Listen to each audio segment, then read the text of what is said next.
UK പൊതു തെരഞ്ഞെടുപ്പ് പുരോഗമിക്കുകയാണ്. തികഞ്ഞ ആത്മവിശ്വാസത്തോടെയാണ് ലേബർ പാർട്ടി തെരഞ്ഞെടുപ്പിനെ അഭിമുഖീകരിക്കുന്നത്. ഭരണപക്ഷമായ കൺസർവേറ്റീവ് പാർട്ടിയിൽ നിന്നും വോട്ടുകൾ LDPയിലേക്ക് പോകുമെന്നും അത് തങ്ങൾക്ക് അനുകൂലമാകും എന്നും ലേബർ പാർട്ടി പറയുന്നുണ്ട്. 326 സീറ്റുകൾ എന്ന ഭൂരിപക്ഷം കടക്കുന്ന പാർട്ടി സർക്കാർ രൂപീകരിക്കും. UKയിൽ നിന്ന് അനൂപ് ഗോപിനാഥ് തയ്യാറാക്കിയ റിപ്പോർട്ട് കാണാം.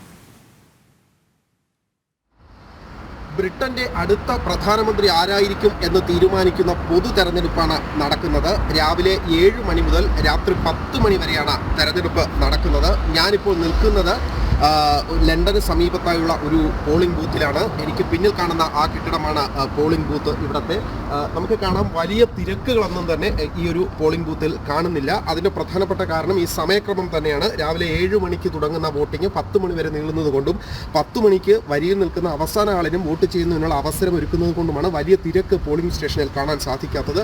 ഇംഗ്ലണ്ടിലും സ്കോട്ട്ലൻഡിലും വെയിൽസിലും ഇന്ന് പൊതു തെരഞ്ഞെടുപ്പ് നടക്കുന്നുണ്ട്. ഈ തെരഞ്ഞെടുപ്പിനെ കുറിച്ച് പറഞ്ഞു കഴിഞ്ഞാൽ 650 കോൺസ്റ്റിറ്റ്യുവൻസികളാണ് തെരഞ്ഞെടുപ്പിന് ഉള്ളത്. 650 MP-മാരാണ് പാർലമെന്റിലേക്ക് മത്സരിക്കുന്നത്. ഇതിൽ ഏറ്റവും കൂടുതൽ MP-മാരുള്ള പാർട്ടിയായിരിക്കും സർക്കാർ രൂപീകരിക്കുന്നത്. തെരഞ്ഞെടുപ്പിന് ശേഷം ഫലം പുറത്തു വരുമ്പോൾ രാജാവ് ഏറ്റവും കൂടുതൽ MP-മാരുള്ള പാർട്ടിയെ സർക്കാർ രൂപീകരണത്തിന് ക്ഷണിക്കുകയും ആ പാർട്ടി ലീഡർ പ്രധാനമന്ത്രിയാവുകയും ചെയ്യും എന്നുള്ളതാണ്. 326 കേവല ഭൂരിപക്ഷത്തിന് വേണ്ടത്. മറ്റൊരു പ്രധാനപ്പെട്ട കാര്യം നമുക്ക് എല്ലാവർക്കും അറിയാം, ഇപ്പോൾ കൺസർവേറ്റീവ് പാർട്ടിയാണ് ബ്രിട്ടൻ ഭരിക്കുന്നത്. ഇന്ത്യൻ വംശജനായ ഋഷി സുനക്കാണ് പ്രധാനമന്ത്രി. ഏതായാലും ഭരണം കയ്യിലിരിക്കാൻ 3-4 മാസങ്ങൾ കൂടി ഉള്ളപ്പോഴാണ് ഋഷി സുനക് പാർലമെന്റ് പിരിച്ചുവിട്ട് തെരഞ്ഞെടുപ്പിലേക്ക് രാജ്യത്തെ നയിച്ചത്. ഏതായാലും കൺസർവേറ്റീവ് പാർട്ടി വലിയ ആത്മവിശ്വാസത്തോടു കൂടിയാണ് ഈ തെരഞ്ഞെടുപ്പിനെ നേരിടുന്നത്.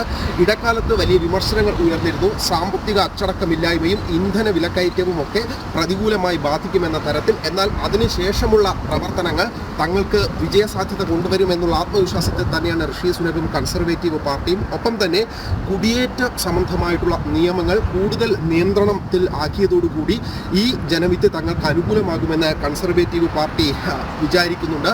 ഈ അവസാന നാളുകളിൽ അനധികൃത കുടിയേറ്റങ്ങൾ ഒരു പരിധിവരെ തടയുമെന്നും അത്തരത്തിലുള്ള അനധികൃത കുടിയേറ്റങ്ങൾ ശക്തമായി തന്നെ തടയും എന്നുള്ള രീതിയിലുള്ള നയങ്ങളുമായിട്ടാണ് കൺസർവേറ്റീവ് പാർട്ടി പ്രചരണ രംഗത്ത് മുന്നോട്ട് പോയത്. ഏതായാലും കൺസർവേറ്റീവ് പാർട്ടിക്ക് വലിയ വെല്ലുവിളി ഉയർത്തുന്നത് ലേബർ പാർട്ടിയാണ്.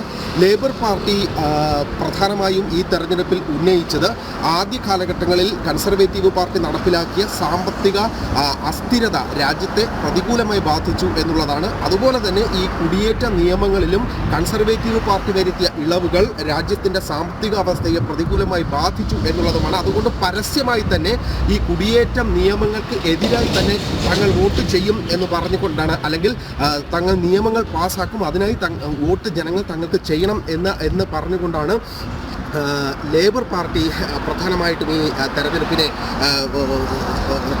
കാണുന്നത്. അതുകൊണ്ട് തന്നെ ഈ പ്രീ പോൾ സർവേകളിലൊക്കെ തന്നെ തങ്ങൾക്ക് ഏറ്റവും കൂടുതൽ ഭൂരിപക്ഷം കിട്ടുമെന്ന ഒരു റിസൾട്ടും പുറത്തു വന്നിരുന്നു. അതിൻ്റെ കൂടി ആത്മവിശ്വാസത്തിലാണ് ലേബർ പാർട്ടി ഈ പൊതു തെരഞ്ഞെടുപ്പിനെ അഭിമുഖീകരിക്കുന്നത്. വളരെ ശക്തി അല്ലെങ്കിൽ പോലും മറ്റു ചില പാർട്ടികളും ഈ തെരഞ്ഞെടുപ്പിൽ നയിക്കുന്നുണ്ട്. അതിലൊന്നാണ് ലിബറൽ ഡെമോക്രാറ്റിക് പാർട്ടി, ഒപ്പം തന്നെ റീഫോം UK, ഗ്രീൻ പാർട്ടി എന്നിവയും ഈ തെരഞ്ഞെടുപ്പിൽ മത്സരിക്കുന്നുണ്ട്. ഈ പാർട്ടികൾക്കൊക്കെ തന്നെ സർക്കാർ രൂപീകരിക്കുന്നതിനുള്ള ശക്തി പാർലമെന്റിൽ ഇല്ലെങ്കിൽ പോലും പല മണ്ഡലങ്ങളിലും വിജയ സാധ്യതയുണ്ട്. അതുകൊണ്ട് തന്നെ 326 എന്ന ആ ഒരു നമ്പർ കടക്കാൻ സാധിച്ചില്ലെങ്കിൽ ഈ പാർട്ടികളെയൊക്കെ തന്നെ സഖ്യ സർക്കാരിന് വേണ്ടിയിട്ട് വിജയിക്കുന്ന പാർട്ടിക്ക് അല്ലെങ്കിൽ ഏറ്റവും കൂടുതൽ MP-മാരെ കിട്ടുന്ന പാർട്ടിക്ക് വിളിക്കേണ്ടി വരും. അതുകൊണ്ട് ഈ പാർട്ടികളുടെ ഇടപെടലും വളരെ നിർണായകമാണ്. ഒപ്പം തന്നെ ലിബറൽ ഡെമോക്രാറ്റിക് പാർട്ടിക്ക് കൺസർവേറ്റീവ് പാർട്ടിയിൽ നിന്നും വോട്ടുകൾ പോകുമെന്നും അത് തങ്ങൾക്ക് അനുകൂലമാകുമെന്നും ലേബർ പാർട്ടിയും വിശ്വസിക്കുന്നുണ്ട്.